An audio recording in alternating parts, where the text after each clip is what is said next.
My name is James Baker. I'm a hand surgeon at OrthoCincy. I've been practicing medicine for about 14 years. Carpal tunnel is an extremely common problem. It's probably the most common diagnosis or second most common diagnosis that a hand surgeon in the community will treat. It's very common, both men and women. It can happen as a midlife typically and towards we get a little bit older. I was trained in residency with one of the original endoscopic techniques. I was trained very comfortably to do those in residency, but I was never quite convinced of the outcomes, and at the technique at the time seemed still a little premature and had a little more risk than I was willing to accept.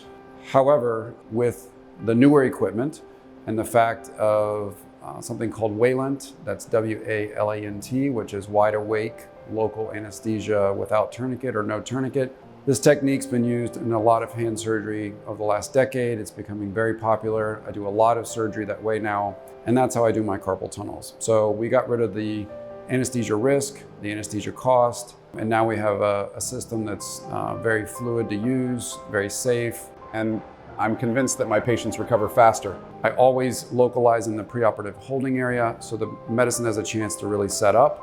And you let that sit, and that really bathes that entire area, including the nerve, to where the patient has very little, if any, discomfort. If anything, they feel a little bit of pressure.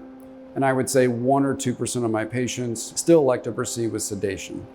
I like performing the endoscopic carpal tunnel release using the AM surgical retro device because once the cannula is in place, essentially the procedure is finished. Everything is safe, the visualization's there, you can see where you're going to cut, and then the cut is made. Versus a lot of the other companies that I had tried previously, as you're trying to visualize where you're going to cut for safety purposes, the cannula itself is being withdrawn, and so you are trying to re-establish that, and that adds trauma and bleeding and all of those potential injuries to the nerve and the surrounding tissues.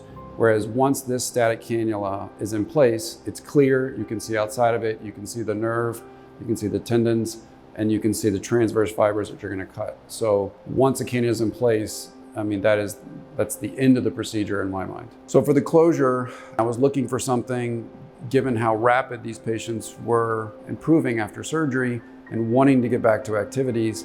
A lot of them didn't even want to come back for their post-operative, their follow-up. So many of my post-operative follow-ups are done over video visits. And because of that, I wanted something that I could reliably use, that the patient would be comfortable with. Sutures that dissolve always have a suture reaction. The patients get concerned about that little bit of redness. So I typically will use a dissolvable single stitch below the surface and then just put glue on top. And I saw a technique that I liked and tried where you put a steri strip on top of the glue. And I think more than anything what that does is it keeps patients from playing with the glue, because everyone kind of wants to pick at it and then the glue falls off and then the wound opens.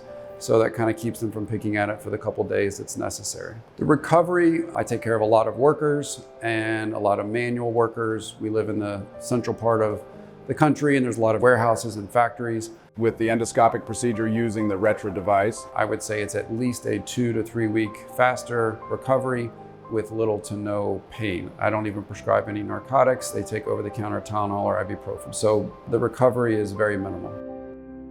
We are AM Surgical, and this is AM Innovation.